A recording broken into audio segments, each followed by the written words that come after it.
ਅੱਛਾ ਅੱਛਾ ਅੱਛਾ ਉਹਨੂੰ ਮੈਨੂੰ ਹੁਣ ਵੀ ਗੱਲ ਹੋਈ ਆਹੋ ਸਵੇਰੇ ਮੈਂ ਤੁਹਾਨੂੰ 6:30 ਫੋਨ ਕੀਤਾ ਆ ਦੇਖੋ ਰਿਆਜ਼ ਸਾਹਿਬ ਠੀਕ ਹੈ ਨਾ ਥੋੜਾ ਜਿਹਾ ਚਲਾਓ ਭਾਈ ਹਲਕਾ ਜਿਹਾ।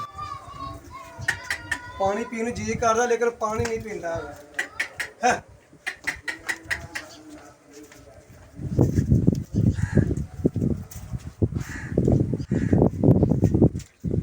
ਬਾਹਰ ਲੈ ਆਵਾਂ ਭਾਈ ਨੂੰ ਹਾਂਜੀ ਲੈ ਆ ਪੁੱਤਰ ਕਿਉਂਕਿ ਚੱਲਣੋਂ ਫਿਰਨੋਂ ਬਹੁਤ ਮੁਸ਼ਕਲ ਜੇ ਬੈਠ ਜਾਂਦਾ ਆ ਬਹਿ ਜਾਂਦਾ ਉੱਠਣ ਬੈਠਣ ਲੱਗੇ ਤੰਗੀ ਮਹਿਸੂਸ ਕਰਦਾ ਉੱਠਣ ਲੱਗੇ। ਹਾਂਜੀ ਹਾਂਜੀ ਉੱਠਦਾ ਹੀ ਨਹੀਂ ਛੇਤੀ ਭਾਈ ਨੂੰ ਓ ਯਾਰ ਤੋਂ ਤਾਂ ਪਿਛਾ ਮਾਰ ਯਾਰ ਦਾ ਸਹੀ ਹੋਇਆ ਤੇ ਫੜ ਲਵੀ ਦੱਸੀ ਤੂੰ ਵੀ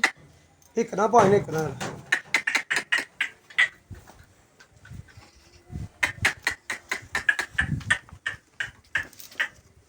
ਆ ਨਾਕਸਾਂ ਵਿੱਚ ਨਾ ਪਾਣੀ ਬੜਾ ਵਗਦਾ ਪਿਆ ਰਿਆਜ਼ ਸਾਹਿਬ 106 ਬਾਹਰ ਹੈ ਉਹਨੂੰ ਭਾਈ ਕਾਲਾ ਆਂਦਾ ਸਿਰ 'ਚ ਪਾਣੀ ਪਾ ਮੈਂ ਪਰ ਸਿਰ 'ਚ ਪਾਣੀ ਪਾਉਣਾ।